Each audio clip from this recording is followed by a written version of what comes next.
Naghahanda na rin ang mga residente at opisyal sa Zambales sa pananalasa ng bagyong Nando. May ulat on the spot si Marisol Abduraman. Marisol?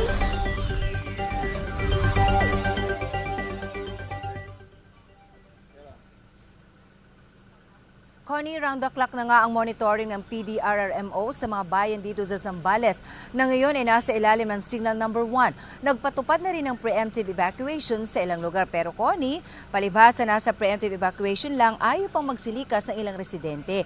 Gaya na lamang ng pinuntahan natin kanina, Connie, na Sitio Orocan sa Barangay Lipay Dingin, dito yan sa Iba, Zambales, na kung tutuusin, napakadelikado ng kanilang lugar dahil napapagitnaan sila, Connie, ng ilog at dagat. Pero hanggang kanina, nananatili pa rin sila doon, Connie. Sanay naman na daw sila at hihintayin daw nila kung kailan lumakas na raw. Kaya naman ang PDRMO patuloy na nagbabantay sa 13 bayan dito sa probinsya, kabilang na nga riyan ng 11 coastal municipalities.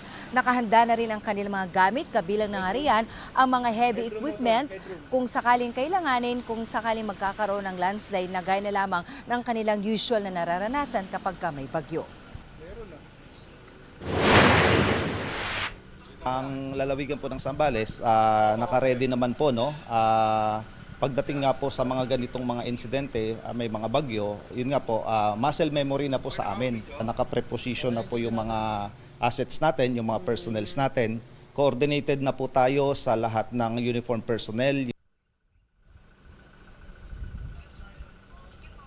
At dahil naka-blue alert, Connie, talagang patuloy daw ang kanilang monitoring at kung sakali na lumakas, although wag naman sana, ay baka raw mapilitan sila magsagawa na ng forced evacuation, lalo na doon sa mga coastal area at sa mga tulad ng lugar na binanggit nga natin kanina. Sa ngayon, Connie, wala naman tayong nararanasang pag-ulan o kahit ambon, pero gayunpaman, nagbabala pa rin ang PDRMO sa mga residente na patuloy pa rin mag-monitor at makinig ng kanilang mga advisory. Connie. Maraming salamat, Marisol Abduraman.